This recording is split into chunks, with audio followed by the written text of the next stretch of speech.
Hey everyone, myself Pankaj and you're watching me on Live Science. It's LIFPSC 5।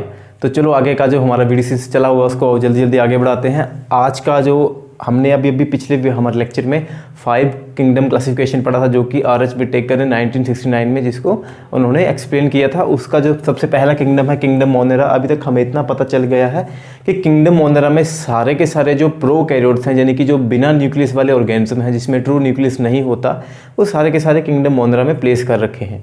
अभी हम बस इसी को आज हम डिटेल में देखेंगे कि कैसे कैसे ये चीज़ जो है वो आगे सब डिवाइड करी हुई है और उसके करेक्टरिस्टिक्स क्या क्या हैं, उसके कैसे कैसे फॉर्म्स होते हैं, उस पर उसका बेसिक स्ट्रक्चर कैसा है और उसके बाकी जो सब किंगडम्स हैं वो कैसे कैसे हैं।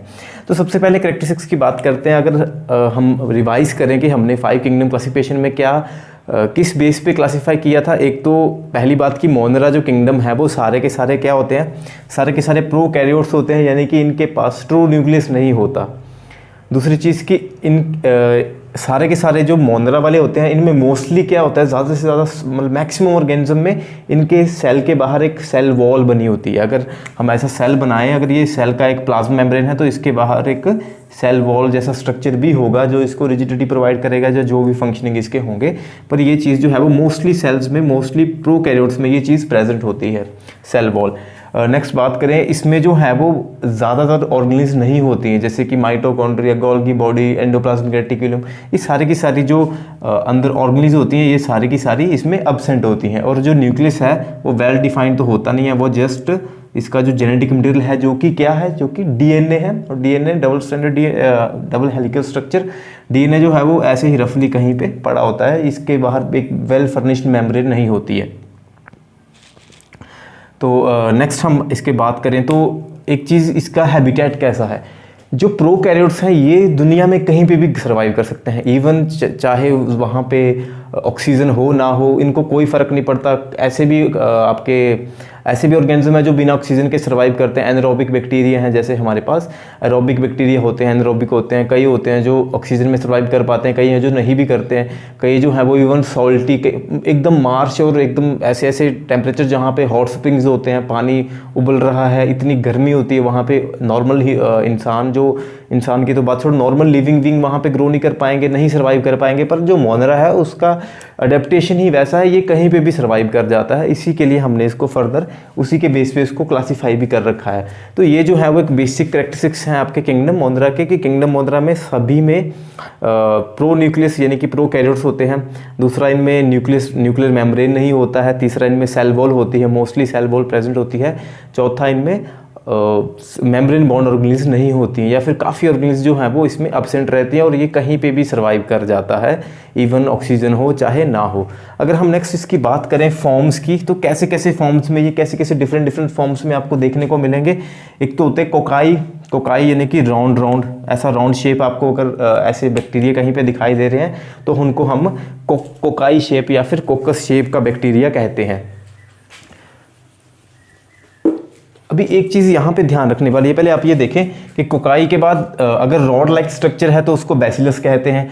अगर स्पाइरल एकदम थ्रेड टाइप स्ट्रक्चर बना हुआ हो, थ्रेड टाइप का, कई बार इस पर फ्लैजिला भी लगे होते हैं। ये जो स्ट्रक्चर है ये फ्लैजिला है। फ्लैजिला यानी कि थ्रेड लाइक स्ट्रक्चर जो इसकी मूवमेंट में हेल्प करेगा।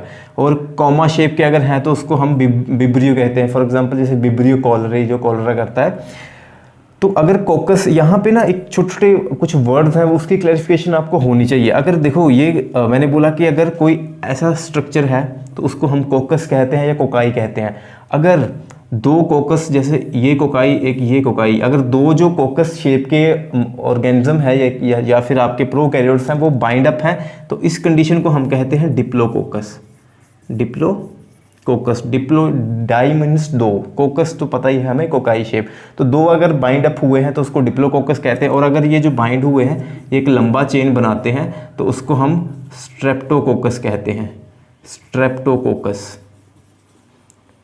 स्ट्रेप्टोकोकस यानी कि जो कोकस है उसका लंबा चेन है। सेम एज अगर आप बैसिलस की बात करें, अगर एक रॉड शेप स्ट्रक्चर है उसको हम बैसिलस कहते हैं। अगर दो हैं ये तो डिप्लोबैसिलस। अगर दो से ज़्यादा हैं, लंबा चेन बना हुआ है, तो उसको हम क्या कहेंगे, स्ट्रेप्टोबैसिलस। तो ये आपको बेसिक से थोड़े डिफरेंसेस होते हैं या फिर कुछ इनको पहचानने के तरीके होते हैं कि आप कैसे एक ऑर्गेनिज्म को कैसे आप क्लासीफाई करेंगे, कैसे आप पहचान पाएँ, तो आप नॉर्मली ये चीज़ें ऐसे देख के ये चीज़ पहचान सकते हैं।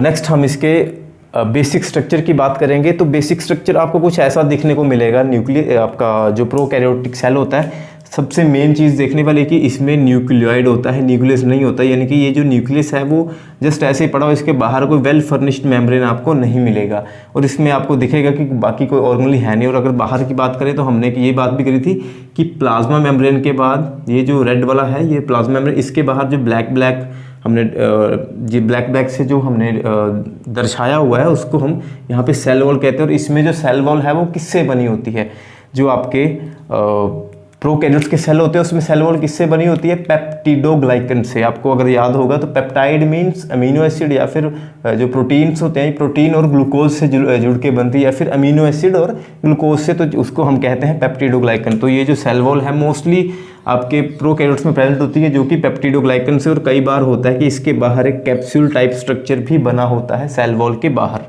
बीच में देखें कि राइबोसोम, सिर्फ राइबोसोम ही हमने बताया हुआ जो कि mRNA के साथ अटैच है। यहाँ पे ये देखेंगे आप आपका राइबोसोम का छोटा यूनिट, बड़ा यूनिट, छोटा यूनिट, बड़ा यूनिट, और ये जो है वो एक ब्लैक जो दिखाया हुआ है ये mRNA के साथ बॉन्ड है, जो कि ट्रांसक्रिप्शन करवा रहे होंगे, प्रोटीन सिंथेसिस करवा रहे होंगे। बीच में कहीं कहीं पे लिपिड्स के ग्लोब्यूल्स होते हैं, बीच में कहीं कहीं ग्लाइकोजन पाया जाता है, और फ्लैजिला जो कि इसकी मूवमेंट में हेल्प करेगा। फ्लैजिला जो है वो काफ़ी आपके प्रोकैरियोट्स है जिसमें फ्लैजिला की हेल्प से मूवमेंट होती है। तो ये जो है वो आपका नीचे बेसल बॉडी और ऊपर फ्लैजिलम जो है वो उसको मूव करने में हेल्प करेगा आपके प्रोकैरियोट को। एक यहाँ पे छोटा सा डिफरेंस है, कई बार पूछ लिया जाता है आपके नीट के एग्ज़ाम में, या कई बार CBSE में पूछ सकते हैं कि आपको पता होना चाहिए कि कौन सा बैक्टीरिया जो है वो ग्राम पॉजिटिव है, ग्राम नेगेटिव है। ग्राम पॉजिटिव टाइप के बैक्टीरियाज भी होते हैं और ग्राम नेगेटिव टाइप के बैक्टीरिया भी। अभी एक चीज़ यहाँ पे समझें कि ये ग्राम पॉजिटिव ग्राम नेगेटिव है क्या, ये जस्ट स्टेनिंग करने का जरिया है। आप पता लगा सकते हैं कि कौन सा बैक्टीरिया जो है वो स्टेन हो रहा है, जो स्टेन हो जाता है इजीली, उसको हम ग्राम पॉजिटिव कहते हैं। अभी किसकी स्टेन, अगर आपके पास एक ऑर्गेनिज्म है, आपको पता है ये प्रोकैरियोट, आपको पहचानना है कि ये कैसा है, आप उसका प्रोसीजर होता है स्टेनिंग करने का, आप पता लगा सकते हैं कि ये बैक्टीरिया जो है वो ग्राम पॉजिटिव है, ग्राम नेगेटिव है। अब ये देखते हैं कि ये है क्या। पहली बात कि ये जो स्टेनिंग का जो प्रोसीजर था वो किसने डिस्कवर किया था, साइंटिस्ट का नाम था हंस क्रिश्चियन ग्राम। ये उन्हीं का नाम था, उन्हीं के नाम पे इसको ग्राम पॉजिटिव और ग्राम नेगेटिव अभी तक हम कहते हैं। एक अगर हम इसको डिटेल में ज़्यादा नहीं जाएंगे क्योंकि इसका प्रोसीजर थोड़ा लंबा रहता है, अगर हम एक ओवरऑल हम पता करना हो, अगर ये मेरे पास एक प्रोकैरियोट है और ये भी एक प्रोकैरियोट है, हमें पता है कि प्रोकैरियोट के प्लाज्मा मेम्ब्रेन के बाहर क्या होता है, सेल वॉल। प्रोकैरियोट की प्लाज्मा मेम्ब्रेन के बाहर सेल वॉल रहती है, इसमें भी है और इसमें भी है। ये दोनों के दोनों प्रोकैरियोट हैं। तो दोनों में फ़र्क क्या है, एक यहाँ पे आप ध्यान दें कि जो नॉर्मली ग्राम पॉजिटिव वाले बैक्टीरिया होते हैं उसमें जो सेल वॉल होती है वो जनरली थोड़ी थिक होती है एज़ कम्पेयर टू आपके ग्राम नेगेटिव वाले।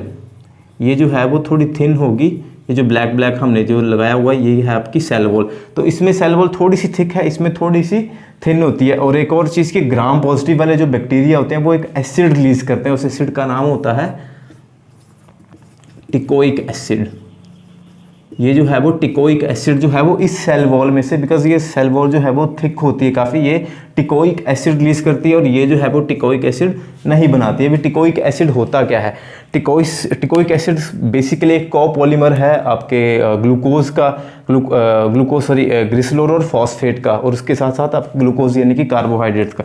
टिकोइक एसिड एक कोपॉलीमर है आपके फॉस्फेट प्लस ग्लिसरोल और आपका कार्बोहाइड्रेट, या फिर जिसको आप मोनोसैकेराइड बोल सकते हैं। इसका ये जस्ट एक कोपॉलीमर होता है जो कि ग्राम पॉजिटिव वाले बैक्टीरिया में पाया जाता है, ग्राम नेगेटिव वाले में ये नहीं पाया जाता। और अगर एक और हमने डिफरेंस देखना हो तो ग्राम पॉजिटिव बैक्टीरिया आपको ऐसा दिखेगा कि प्लाज्मा मेम्ब्रेन के बाहर क्या है, एक सेल वॉल है, और सेल वॉल कैसी है, थिक है या फिर मोटी है as compare to gram negative. पर ग्राम नेगेटिव में एक और डिफरेंस होता है कि ग्राम नेगेटिव के बैक्टीरिया के बाहर एक और लेयर बनी होती है, पतली सी लेयर होती है और वो लेयर जो है वो किससे बनी होती है, लाइपोपॉलीसेक्राइड। लाइपो मीन्स लिपिड और पॉलीसेक्राइड मीन्स आपकी ग्लूकोज। तो ग्लूकोज और लिपिड की बनी हुई है कि इसके बाहर भी लेयर होती है। तो अगर हम ओवरऑल बात करें तो ग्राम पॉजिटिव के जो बैक्टीरिया होते हैं नॉर्मली उनका सेल वॉल थिक होता है और ग्राम नेगेटिव वाले का सेल वॉल थिन होता है। और ग्राम पॉजिटिव वाले बैक्टीरिया जो है वो टिकोइक एसिड रिलीज करते हैं और ग्राम नेगेटिव वाले टिकोइक एसिड रिलीज नहीं करते हैं। और ग्राम पॉजिटिव वाले बैक्टीरिया के सेल वॉल के बाहर कोई भी मेम्ब्रेन नहीं रहता है, पर ग्राम नेगेटिव वाले बैक्टीरिया के बाहर एक सेल वॉल के बाहर एक मेम्ब्रेन रहता है जो कि लाइपोपॉलीसेक्राइड से बना होता है। लाइपोपॉलीसेक्राइड होता है नेचर वो, ठीक है। नेक्स्ट हम बात करते हैं इसके सब किंगडम की।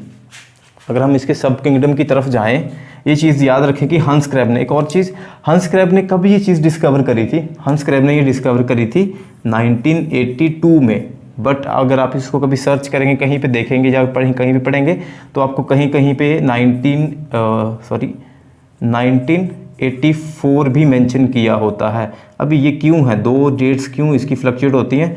देखो 1982 में उन्होंने इसको डिस्कवर किया था, इसको स्टडी किया था या इस प्रोसीजर को लेके आए थे, पर उन्होंने इस चीज़ को पब्लिश जब किया था वो पब्लिश किया था 1984 में। नेक्स्ट हम बात करेंगे अभी इसके सब किंगडम की। तो सबसे पहले जो आपका किंगडम मोनरा है उसको किसने डिवाइड किया था सब किंगडम्स में? तो सबसे पहले जो साइंटिस्ट थे उनका नाम था कार्ल हूज नाम के साइंटिस्ट थे। उन्होंने इसको 1977 में अभी RH विटेकर ने 1969 में 5 किंगडम क्लासिफिकेशन दिया था। तो उसके 8-9 साल बाद कार्ल हूज ने इसको किंगडम मोनरा को फर्दर 2 क्लासेस में या फिर 2 सब किंगडम में डिवाइड किया, किंगडम आर्की बैक्टीरिया और किंगडम यू बैक्टीरिया। अभी किंगडम आर्की बैक्टीरिया जो है वो फर्दर सब ग्रुप्स में या फिर फर्दर डिवाइड किया हुआ है, मिथेनोजेंस, हेलोफाइल्स और थर्मोएसिडोफिल्स। किस बेस पे कि इसके कैरेक्टरिस्टिक्स कैसे हैं? अभी जो बैक्टीरिया जो हैं जो मीथेन गैस बनाते हैं उनको मिथेनोजेंस में रखा हुआ है। जो बैक्टीरिया सॉल्ट वाली जगह पे ज़्यादा रहते हैं, सॉल्ट जैसे जो डेड सी है या फिर जो साल्टी लेक्स होती हैं वहाँ पे जो ज़्यादा ग्रो करते हैं उनको हेलो का मीन्स ही सॉल्ट होता है। तो हेलोफाइल्स जो वहाँ पे रहते हैं मिथेन जो बनाते हैं वो मिथेनोजेंस। जो ज़्यादा बहुत सारी एक्सट्रीम मार्ची कंडीशन में या फिर एकदम बोल सकते हैं कि जहाँ पे बहुत जो आपका सॉइल है वो ज़्यादा एसिडिक है या फिर हीट बहुत है, गर्मी बहुत ज़्यादा है, वहाँ पे नॉर्मल ऑर्गेनिज्म ग्रो नहीं कर पाएगा, वहाँ पे थर्मोएसिडोफिल्स जो है वो ग्रो कर पाते हैं। एक चीज़ यहाँ पे याद रखने वाली, मिथेनोजेंस अगर आपने कभी ध्यान दिया है, मिथेन गैस जो आपने बायोगैस अगर सुना होगा, बायोगैस जो कि जो हमारे कैटल्स होते हैं उनके डंग से जो गैस बनता है उसको बायोगैस, और उसमें सबसे ज़्यादा मिथेन ही प्रेजेंट होता है। वो मिथेन कहाँ से आता है? वो मिथेनोजेंस ही बनाते हैं। मिथेनोजेंस जो है वो ज़्यादातर आपको कहाँ पे मिलेंगे? रूमिनेंट्स के पेट में। रूमिनेंट्स जो है वो आपके ऐसे जानवर जो रूमिनेशन करते हैं। अगर आपको यूमिनेशन इस वर्ड की क्लैरिफिकेशन आपको होनी चाहिए। रूमिनेशन अगर आप ध्यान दें, रूमिनेशन जैसे काऊ और बफेलो होते हैं वो रूमिनेशन करते हैं। रूमिनेशन इन द सेंस कि वो जब एक बार खाने को इनगल्फ करते हैं वो जल्दी जल्दी खाने को इनगल्फ कर लेते हैं, अंदर लेके जाते हैं। उनका जो स्टमक होता है वो कंपाउंड होता है, उसके अलग अलग पार्ट्स होते हैं। सारे का सारा फूड अंदर जाएगा, फिर उस फूड को दोबारा से मुँह में लेके आएंगे और उसको दोबारा से उसको चबाएंगे, अच्छे से ग्राइंड करेंगे, फिर उसको डाइजेस्ट करेंगे, जिसको हम हिंदी में जुगाड़ी कहते हैं। उस प्रोसेस को रूमिनेशन कहते हैं। जो रूमिनेशन करते हैं उन ऑर्गेनिज्म को, उन एनिमल्स को हम रूमिनेंट्स कहते हैं। तो जो आपके मिथेनोजेंस हैं वो ज़्यादातर आपके रूमिनेंट्स के उनके पेट में मिलेंगे, पेट में पाए जाते हैं। हेलोफाइल्स बता दिया आपको कि जो सॉल्ट वाली कंडीशन में ज़्यादा जहाँ पे साल्ट में रहना बेसिकली बोल सकते हैं कि पसंद करते हैं, और थर्मोएसिडोफिल एकदम मार्शी कंडीशन में यही ग्रो कर पाते हैं। नेक्स्ट चलते हैं यू बैक्टीरिया, यानी कि ट्रू बैक्टीरिया भी इसको कह सकते हैं आप। तो यू बैक्टीरिया को कैसे हमने फर्दर डिवाइड किया हुआ है? तो ट्रू बैक्टीरियाज, फिर हैं एक्टिनोमाइसीट्स, फिर हैं साइनोबैक्टीरिया, फिर हैं माइकोप्लाज्म। तो यहाँ पे ध्यान दें एक चीज़ और कि अगर बाई चांस कई बार आता है कि सिंपल सा क्वेश्चन पूछ लिया जाता है कि आपको मिथेनोजेंस या फिर हेलोफाइल्स या फिर थर्मोएसिडोफिल्स कुछ भी इसके बारे में पूछ लिया जाए कि बेसिक कैरेक्टरिस्टिक्स बताओ, या कोई भी ऐसा क्वेश्चन आ जाए, तो आपके ध्यान में हमेशा ये चीज़ होनी चाहिए कि आप चाहे जिस मर्जी की बात कर लो, ये सारे के सारे किंगडम मोनरा में आते हैं। इन सबके पास क्या है? ये सारे के सारे प्रोकैरियोट हैं। सभी का न्यूक्लियस नहीं है, इनके पास न्यूक्लियाइड होता है। इन सभी की सेल वॉल के ऊपर पेप्टिडोग्लाइकन की लेयर होती है और ये जनरली ये जो है वो सेलुलर लेवल के ऑर्गेनाइजेशन से बने होते हैं और ज़्यादातर ये ऑटोट्रॉप और हेटेरोट्रॉप, ये इनका मोड ऑफ न्यूट्रिशन ऑटोट्रॉपिक भी होता है, हेटेरो भी होता है। ये सारे के सारे आपके जहन में हर टाइम रहने चाहिए। उसके साथ साथ जैसे मिथेनोजेंस पे जाएंगे तो मिथेनोजन का स्पेशल कैरेक्टर क्या है कि मिथेन बनाते हैं। हेलोफाइल सॉल्ट वाली कंडीशन में रहते हैं, हैबिटेट इनका वैसा है, एकदम एक्सट्रीम कंडीशन में रहते हैं। आपके एक्टिनोमाइसिस 2 बैक्टीरिया, ये जो है वो इनका जो सबका एक अपना अपना स्पेशल कैरेक्टर वो आपको पता होना चाहिए। बाकी तो सारे के सारे कैरेक्टर साथ में रहते हैं, वो तो चलेंगे साथ। तो एक्टिनोमाइसिस की अगर बात करें, एग्जाम्पल दिया आपको स्ट्रेप्टोमाइसिन और माइकोबैक्टीरिया।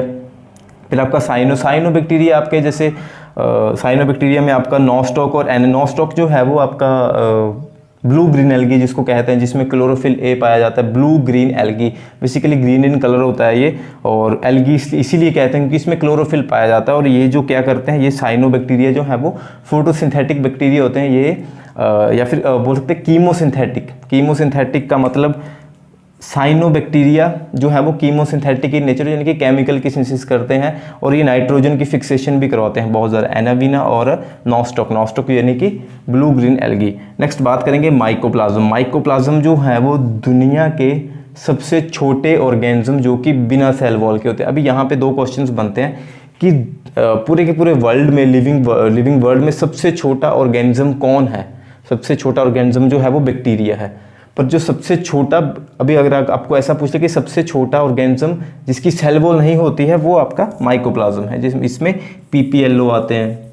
पीपीएलओ टाइप जो ऑर्गेनिज्म होते हैं वो सारे के सारे इसमें प्लेस हैं माइकोप्लाज्म में। एकदम छोटे छोटे ऑर्गेनिज्म, सबसे छोटे जो बिना सेल, इसमें देखो इसमें कोई सेल वॉल नहीं, कोई इसमें ऑर्गेनली नहीं होता, एकदम बिल्कुल छोटा सा रहता है ये जो ऑर्गेनिज्म है माइकोप्लाज्म का।